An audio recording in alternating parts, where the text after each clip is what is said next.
네, 안녕하세요. 경자입니다. 이번 주 증권시장은 좋지 않은 흐름을 보여주었습니다. 그래도 개인적으로는 오랜 시간 북극에 보내두었던 친구 하나를 보낼 수가 있었던 뜻깊은 한 주였었는데요. 이 내용은 잠시 후에 조금 말씀을 드리도록 하고, 먼저 이번 주에 어떤 이슈가 있었는지부터 간단하게 살펴보는 것으로 시작하겠습니다. 이번 주에 주목해볼 지표는 어제 발표가 된 미국 실업률과 고용지수였는데요. 3월 실업률은 3.8%로 예상치보다 0.1%가 낮았고, 농업을 제외한 고용지수는 예상치보다 10만 명이 더 늘어난 30만 명으로 발표가 되었거든요. 그러므로 현재 미국 경기는 여전히 호황 상태라는 것을 수치가 보여주었고요. 경기 침체 우려가 있어서 금리를 내려야 된다는 명분은 점점 약해지고 있는 상황입니다. 그리고 이번 주는 미국 연준 위원들도 다들 한마디씩 거들면서 시장 분위기를 어수선하게 만들었는데요. 지난 3월 전도표에서 올해 3번 금리를 내리는 것으로 전망을 했지만 이번 주는 지표를 보면서 신중해야 된다는 의견이 많았습니다. 또 어떤 위원은 올해 금리 인하가 가능하겠나 이런 소리까지 하면서 시장에 충격을 주기도 했는데요. 증권시장이 연준 위원들 입만 바라보면서 매주 살얼음판을 걷고 있는 게 벌써 2년이 넘어가는 것 같은데요. 저는 이제 무슨 말만 듣더라도 피로감이 먼저 밀려오는 그런 느낌이 들고 뭐 그렇습니다. 그리고 요즘에 중동이 어수선한데요. 이스라엘이 구호 차량을 5인 폭격하는 상황도 나왔고 이것 때문에 미국이 적당히 하지 않으면 지원하지 않겠다. 이런 경고도 하고 있습니다. 그리고 이란 영사관 사건으로 이란이 본격적으로 전쟁에 개입한다는 우려가 나오고 있습니다. 그래서 기름값이 계속 올라가고 있는데요. 서부 텍사스유 기준으로 보면 올해 초만 하더라도 70달러 초반이었는데 지금 계속 올라가면서 이제 86달러를 넘었습니다. 그래서 요즘에 정유 주식들은 들썩들썩거리고 있지만 다른 종목들은 하락해야 되는 빌미를 유가가 제공하고 있습니다. 자, 그래서 전 세계적으로 어수선한 상황이 이번 주 내내 이어졌는데 그럼 이제는 한국은 어땠는지 살펴보도록 할 텐데요. 어제 삼성전자가 1분기 잠정 실적을 발표를 했습니다. 1분기 실적은 매출액이 71조 원이었고 영업이익은 6.6조 원으로 실적이 꽤 많이 회복을 했고요. 그리고 컨센과 비교를 해보아도 영업이익이 25%더 크게 나왔으니까요. 그동안에 외국인들이 왜 줄기차게 샀는지 실적을 보니까 이유를 알 수 있었다고 생각합니다. 그리고 서두에서 말씀을 드렸지만 제가 이번 주에 떠나보낸 친구는 삼성전자 우선주입니다. 가족 계좌로 약 1600주 정도 보유하고 있었는데 절반을 평단가 살짝 위에서 떠나보냈는데요. 그리고 나머지 절반은 주가 흐름을 보면서 수익이 나오면 정리하려고 당분간은 가져갈 생각입니다. 삼성전자를 매수했던 시기가 2020년 12월이었습니다. 그때 다들 가즈아 외치면서 매일매일 눈 뜨면 주가가 올라가는 아주 좋은 시절이었는데요. 그때는 이렇게 금리가 높지 않아서 배당금이 은행 이자보다 더 많았거든요. 그래서 배당금도 받고 주가가 올라가면 매도도 할 겸 매수를 했는데 한동안은 되게 즐거웠습니다. 삼성전자 주가도 86,000원까지 상승을 했으니까요. 하지만 그 뒤에 긴 시간을 터널에서 보낼 것이라고는 상상도 하지 못했는데요. 결국 터널을 빠져나오는데 시간이 3년 반이 걸렸습니다. 장투를 하긴 하는데 비자발적으로 하게 되다 보니까 평단가 이상으로 주가가 올라오는 것을 기다리는 시간은 조금 힘든 시간이었는데요. 그래서 이번 주에 본전 가격으로 올라오면서 절반은 정리를 해두었는데요. 전부 정리를 한 것은 아니지만 그래도 이제 마음이 한결 가벼워졌으니까 남은 절반은 좋은 수익이 나오면 그때 정리를 하는 것으로 조금만 더 기다려 볼 생각입니다. 그리고 삼성전자 매도한 자금으로는 고배당주 위주로 포트폴리오를 구성하였습니다. 현대차 우선주 이번 주에 100주 매수하였고 또 미국 테크탑10도 약 2800주 정도 매수해 보았는데요. 여하튼 이 두 종목은 배당금을 받으면서 꽤 오랜 시간 보유를 해볼 생각이지만 혹시나 포트폴리오에 변화가 생긴다면 투자 일기에서도 소식을 간간히 전하도록 하겠습니다. 자, 그리고 제가 보유하고 있는 LG전자도 금요일에 1분기 실적을 공개를 하였는데요. 매출액은 약 21조 원이었고 영업이익은 1조 3천억 원 정도였습니다. 컨센과 비교를 해보면 매출액은 1% 적었지만 영업이익이 4% 높았으니까요. LG전자도 컨센을 상회하는 좋은 실적을 기록을 했다고 생각합니다. 다만 여전히 주가만 보고 있으면 한숨이 절로 나오거든요. LG전자도 조만간 좋은 흐름이 나왔으면 좋겠습니다. 이번 주 코스피는 2714포인트로 마감이 되었습니다. 저번 주 대비 1% 이상 하락하면서 다시 2700선 근처까지 내려왔는데요. 저번 주에 한번 말씀을 드렸지만 시가총액 1, 2위 종목인 삼성전자와 SK하이닉스가 선방하면서 지수 하락을 방어하고 있습니다. 하지만 반도체를 제외한 나머지 섹터는 주가가 크게 하락한 종목들이 많거든요. 그래서 올해 증시 흐름은 외국인에게 선택을 받았던 대형주와 고배당주들이 시장을 견인하고 있었는데 계절은 봄이 왔지만 아직 시장 전체가 봄이 찾아왔다고 보기에는 어려운 것 같습니다.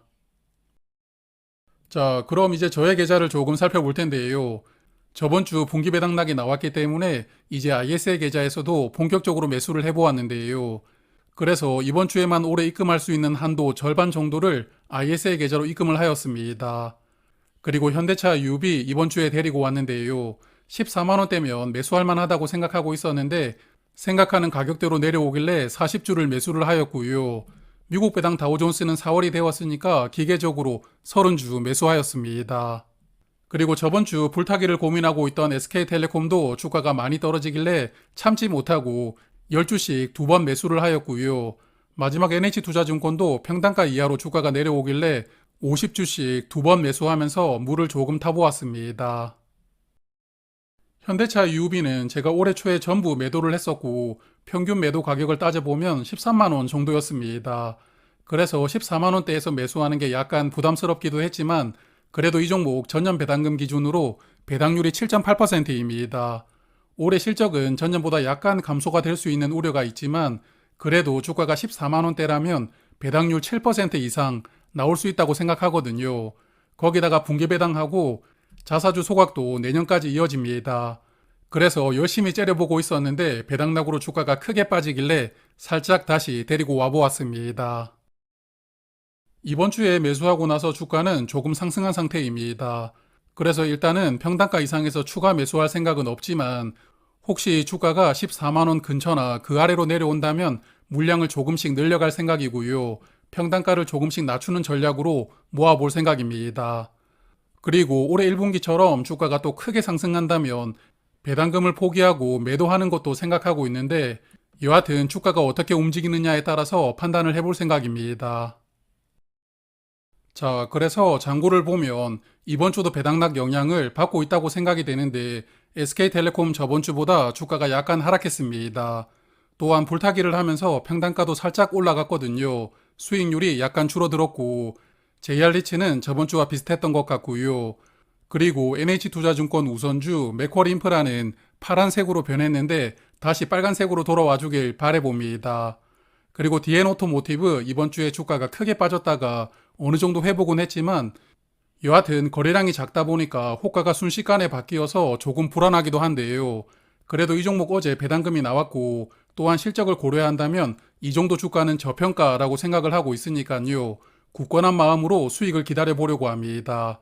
그리고 이번 주에 다시 데리고 온 현대차 우선주는 약간 수익이 나오고 있고 나머지 월배당 종목들도 수익은 나오고 있지만 저번 주보다는 주가가 약간 내려갔습니다.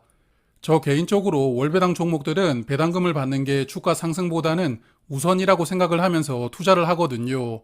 그래서 일반 종목들보다는 주가 흐름이 덜 민감하게 생각되는 것 같습니다. 자, 그럼 이번 주 추가 매수했던 두 종목 말씀드리고 넘어갈 텐데요. 먼저 SK텔레콤입니다. 51,900원, 51,400원 이렇게 500원 단위로 10주씩 매수를 하였는데요. 59,900원에서도 매수하려고 주문 내었지만 체결되지 않았습니다. 현재 평단가가 56,600원 정도 되는데 혹시 다음 주에 주가가 더 빠져서 59,900원 이하로 내려간다면 이번에도 500원 단위로 추가 매수할 생각이고요. 물량을 조금씩 더 늘려가 볼 계획입니다. 그리고 NH투자증권 우선주도 배당락으로 평단가가 깨졌는데요. 현재 저의 평단가는 1,700원 정도라서 지금 주가가 150원 정도 하락한 상태입니다. 여하튼 이번 주에 1,550원, 1,450원에서 50주씩 추가 매수하였는데 향후에 1,350원 이하로 내려온다면 이번에도 100원 단위로 50주씩 매수하면서 물량을 늘려볼 생각이고요. 저번 주에 한번 말씀을 드렸지만 이 종목은 기말 배당을 하니까요. 어차피 배당금을 받으려면 시간이 1년 남았기 때문에 성급하게 물량을 늘려가지는 않을 생각입니다. 자, 그리고 미국 계좌를 보면 이번 주 커버드콜 두 종목 배당금이 나왔는데요. 배당금을 받으면 두 주씩 매수를 하고 있지만 이번 주는 매수를 하지 못했습니다. 다음 주에 적당한 타이밍을 봐서 매수를 해볼 생각이고요. 그리고 주가를 보니까 JPQ와 JPI 모두 2% 정도가 저번 주 대비 하락한 것 같습니다. JPQ는 3월 배당금이 세금을 제외하고 0.36달러였습니다. 평균보다 조금 더 많이 나왔고요. 4월 5일 주가 기준으로 배당률은 세금을 제외하고 보면 7.6%입니다. 다만 JPI는 3월 배당금이 0.29달러로 이번 달도 평균보다 살짝 작게 나왔는데요. JPI는 배당률도 6.4%라서 JPQ보다 1% 정도 적습니다. 그래서 주가 흐름도 상대적으로 아쉽고 배당금도 아쉬운 상황이긴 한데 그냥 JPQ만 모아갈까 생각도 하고 있는데요. 여하튼 올해 6월까지 상황을 보고 결정을 해볼 생각입니다. 그리고 다음 주 수요일은 한국은 국회의원 선거로 시장이 휴장을 하지만 이날 저녁에 미국 CPI 지수가 발표가 됩니다. 이번 주 연준 의원들이 열심히 한마디씩 거들었는데 CPI 지수가 어떻게 나오느냐에 따라서 향후 발언 강도도 조금은 차이가 있을 것 같고요. 그리고 다음날 목요일에는 FOMC 회의록이 공개됩니다. 3월에 점도표를 찍으면서 서로 무슨 이야기를 했느냐도 중요하니까요. 다음 주 투자일기에서는 이 내용을 조금 정리를 해보도록 하겠습니다. 자, 그러면 오늘은 여기에서 인사를 드리도록 하고요. 다음 주도 건강하시고 성투하시는 멋진 한 주 보내시길 바라겠습니다. 남은 휴일 편안하게 보내시고요. 오늘도 고맙습니다.